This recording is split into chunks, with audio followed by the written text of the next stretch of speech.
السلام علیکم ورحمۃ اللہ تعالی وبرکاتہ۔ نحمده ونصلي ونسلم على رسوله الكريم، اما بعد فاعوذ باللہ من الشیطان الرجیم، بسم اللہ الرحمن الرحیم۔ ان اللہ وملائکتہ یصلون علی النبی یا ایہا الذین آمنوا صلوا علیہ وسلموا تسلیما۔ اللہم صل علی سیدنا ومولانا محمد معدن الجود والکرم وآلہ الکرام وابنہ الکریم وبارک وسلم صلاۃ وسلاما علیک یا رسول اللہ صلی اللہ تعالی علیہ وسلم۔ وقف کے بیان کے ضمن میں مسجد کے تعلق سے وقف کے ضروری مسائل بیان کیے جا رہے ہیں اور تفصیل سے باتیں بیان ہو رہی ہے۔ بہت ہی اہم اور ضروری مسائل بیان کیے گئے جن کا جاننا تقریباً سارے مسلمانوں کے لیے ضروری ہے، اور خاص طور پر متولیان اور ٹرسٹیوں کو ان سارے مسائل کا جاننا بہت ہی ضروری ہے۔ کسی بھی وقف کے، چاہے وہ مسجد ہو، مدرسہ ہو، قبرستان ہو یا اس کے علاوہ کچھ ہو، اس کے جو بھی ٹرسٹی اور متولی ہوتے ان کو ان سارے مسائل کا جاننا نہایت ہی ضروری ہے۔ آگے سوال ہے کہ مسجد کا متولی موجود ہو تو اہل محلہ کو اوقاف مسجد میں تصرف کرنا کیسا ہے؟ سوال یہ ہے کہ ٹرسٹی موجود ہے، متولی موجود ہے، اس کے باوجود محلے والے اب اس میں تصرف کرنے لگ جائیں، یعنی جو بھی دکان مکان اس میں کچھ بھی رد و بدل کر دیں، جو اوقاف کے وقف ہوئے ہیں مکان یا دکان یا دوسری کوئی چیز ہے اس کو بدلنے لگ جائیں، یا اس میں کچھ بھی اپنی طرف سے اپنی مرضی سے رد و بدل کریں یا اس کا کرایہ کم زیادہ کر دیں، اس طرح کا کچھ کام کر لیں، تو یہ حق کس کو ملا ہے؟ متولی کو ملا ہے، ٹرسٹی کو ملا ہے۔ تو محلے والے یہ کام نہیں کر سکتے، ظاہر سی بات ہے۔ تو اس کو بتاتے ہیں کہ مسجد کا متولی موجود ہو تو اہل محلہ کو اوقاف مسجد میں تصرف کرنا، مثلا دکانات وغیرہ کو کرائے پر دینا، یہ جائز نہیں ہے، مگر انہوں نے ایسا کر لیا اور مسجد کے مصالح کے لحاظ سے یہی بہتر تھا تو حاکم ان کے تصرف کو نافذ کر دے گا۔ یعنی ان کو اجازت تو نہیں ہے ایسا کام کرنے کی، مسجد کا مکان رکھا ہوا تھا اس کو اٹھا کر محلے والوں نے کرائے پر دے دیا، ٹھیک ہے، تو اب وہاں پر حاکم یعنی قاضی کے پاس جائیں گے، قاضی شرع کے پاس جائیں گے، اور اگر قاضی شرع نہیں ہے تو شہر کے سب سے بڑے عالم کے پاس جائیں گے۔ وہ عالم جو ہے وہ تحقیق کرے گا، مفتی صاحب یا قاضی شرع جو ہوں گے وہ تحقیق کریں گے کہ اہل محلہ نے جو یہ کام کیا ہے، محلے والوں نے، یہ مسجد کی مصلحت کے لیے صحیح ہے کہ نہیں، اس کے لیے بہتر ہے کہ نہیں، یعنی مسجد کے لیے فائدہ مند ہے کہ نہیں۔ تو اگر کوئی صحیح کام کیا ہے جس کی وجہ سے فائدہ ہو رہا ہے تو وہ نافذ کروا دے گا اس کو، یعنی ٹھیک ہے چلو یہ جاری کر دیں، اور اسی طریقے سے پھر اس کا فائدہ آگے۔ لیکن اگر کوئی نقصان والا کام کر دیا ہے تو وہ ہرگز جائز نہیں ہوتا، وہ تو گنہگار ہوں گے، جتنا بھی نقصان ہوا ہے اس کی بھرپائی کرنی پڑے گی، اس کا تاوان ان کو دینا پڑے گا۔ جیسے مان لیجئے یہی دکان مکان انہوں نے کم کرائے پر دے دیا، جبکہ پہلے بات چلی تھی کہ جو وقف کے دکان اور مکانات ہیں وہ اتنے ہی کرائے پر دے سکتے ہیں جو عام طور پر چلتا ہے، واجبی کرایہ، اجرت مثل جس کو کہتے ہیں، کہ اتنے رقبے کا، اتنے اسکوائر فٹ کا مکان یا دکان اگر اسی علاقے میں دوسری جگہ پر اگر لینے جائیں تو کتنے میں ملے گا، تو اتنا ہی کرایہ جو ہے کہ اس کا مقرر کرنا پڑے گا۔ محلے والوں نے اس سے کم کرائے میں دے دیا، تو اب جو جتنے کرائے کا فرق ہوا ہے وہ ان کے پاس سے لیا جائے۔ آگے سوال ہے کہ مسجد کے اوپر جو مکان وقف ہے کیا اسے بیچ کر مسجد پر خرچ کر سکتے ہیں؟ اور وقف ہو چکا ہے، اور اس سے پہلے ہی بات آ چکی ہے کہ جو چیز وقف ہو گئی اس کو بیچا نہیں جا سکتا، تو وہی بات آئے گی کہ مسجد کے اوقاف کو بیچ کر اس کی عمارت پر صرف کر دینا ناجائز ہے، اجازت نہیں ہے۔ جیسے دکان تھی جو وقف ہوئی تھی یا مکان وقف ہوا تھا کرائے پر دینے کے لیے، اب مسجد کو ضرورت پڑی، مسجد کی توسیع، مسجد کو جو ہے کہ اور کشادہ کرنا چاہتے ہیں، تو ایسے میں کیا سوچا ان لوگوں نے کہ چندہ کرنے کون جائے گا، لاؤ ایک کام کرتے ہیں کہ یہ جو دکان مسجد کی ہے اس کو بیچ دیتے ہیں، یا جو مکان ہے اس کو بیچ دیتے ہیں، اور اس کا جو بھی پیسہ آئے گا وہ مسجد میں لگا دیں گے۔ ایسا کرنا جائز نہیں، کیونکہ وقف میں تبدیلی کرنا یہ جائز نہیں ہے۔ جو چیز جس کام کے لیے وقف ہوئی ہے اس کو اسی میں لگانا، اور جو چیز ایک بار وقف ہو جاتی ہے پھر اس کو بیچا بھی نہیں جا سکتا، اس کو کسی کو ہبہ بھی نہیں کر سکتے، تحفے کے طور پر بھی نہیں دے سکتے، اس میں اس طرح کا مالکانہ تصرف کرنا جائز نہیں ہے۔ تو یہ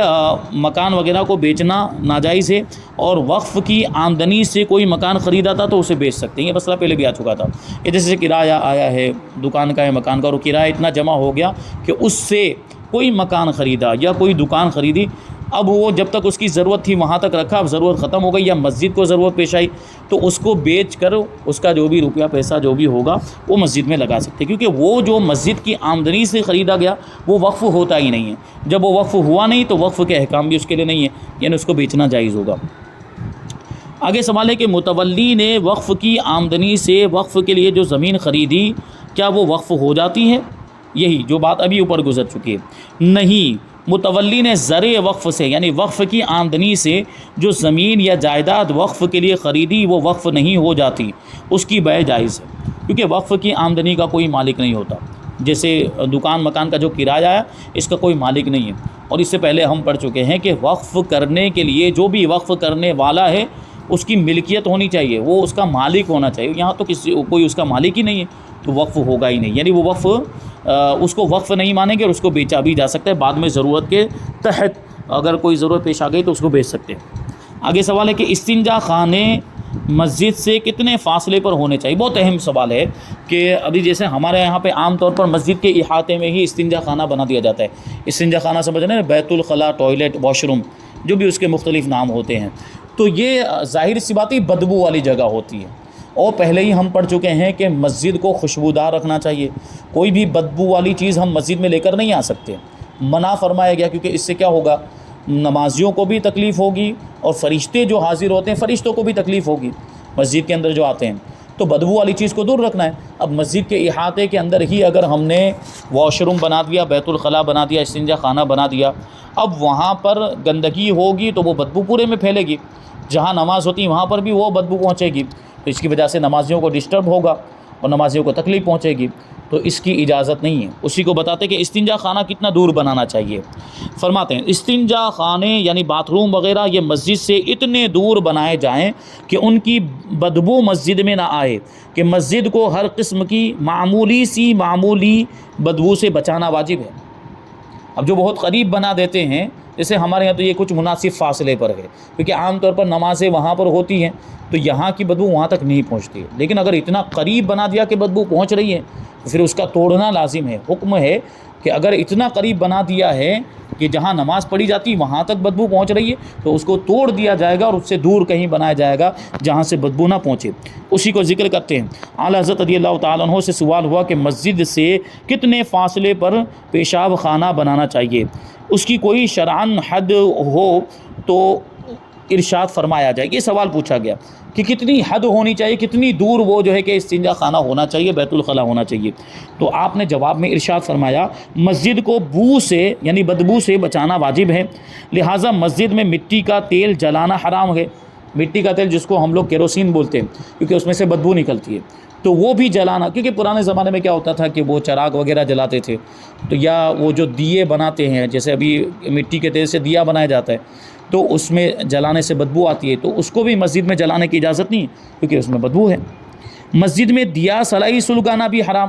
ماچس جس کو ہم لوگ ماچس بولتے ہیں، ماچس کو جلاؤ تو فوراً اس میں سے بدبو نکلتی ہے، تو وہ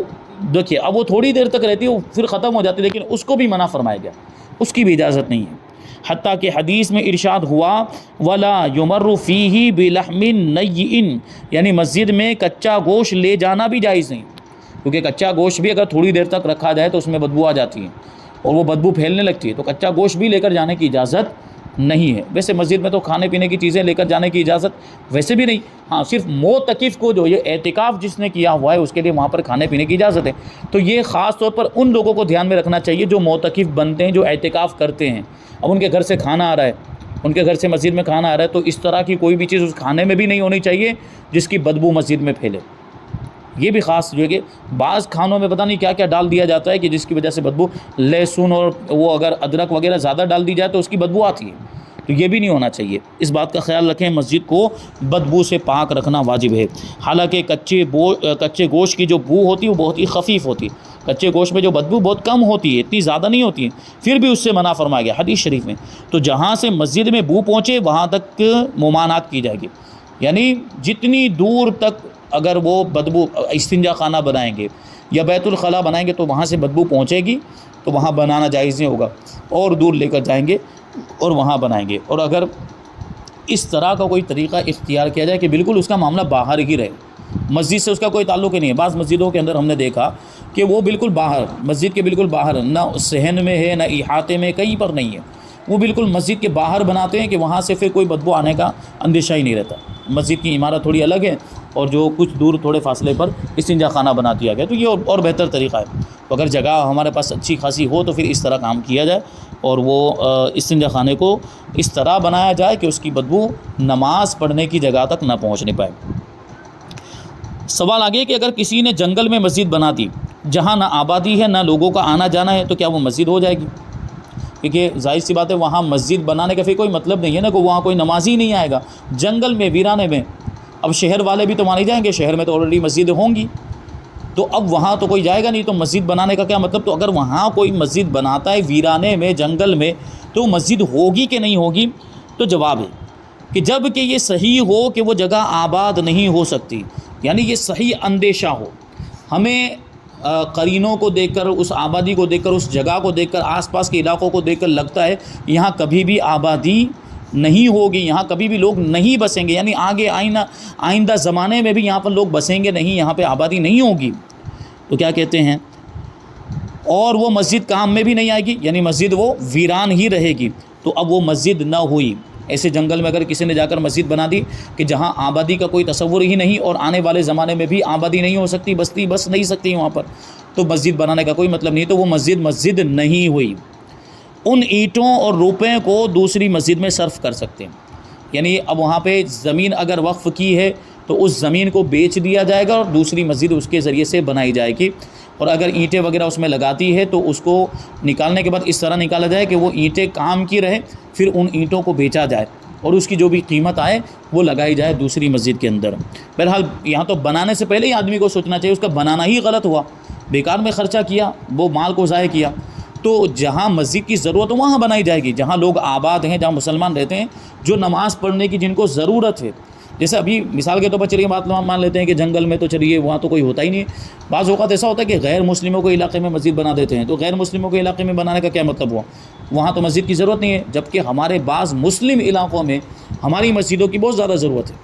ہمارے سنی عوام وہاں پر آباد ہے اور ہماری کوئی مسجد نہیں ہے، اور وہابیوں نے اہل حدیث سے جا کر وہاں پہ مسجدیں بنا دی، تو مجبوری میں ہماری عوام، وہ ایسی عوام جن کو زیادہ جانکاری نہیں، وہ ان کے اس میں چلے جاتے ہیں، ان کی مسجدوں میں جا کے نماز پڑھنے لگ جاتے ہیں، تو وہاں بنانے کی زیادہ ضرورت ہے۔ تو ایسے موقع پر جو ہے کہ جو اس طرح کے کام کرتے ہیں ان کو سوچنا چاہیے۔ ویسے عام طور پر تو ایسا ہوتا نہیں ہے کہ کوئی جنگل میں بنا دے، ہاں اگر کچھ لوگ بنا بھی رہے ہیں تو اس بات کا خاص طور پر خیال رکھیں کہ جہاں زیادہ ضرورت ہو وہاں پر مسجد کو تعمیر کیا جائے۔ آگے سوال ہے کہ مسجد کی رقم اور زائد چیزیں مدرسے میں دے سکتے ہیں یا نہیں؟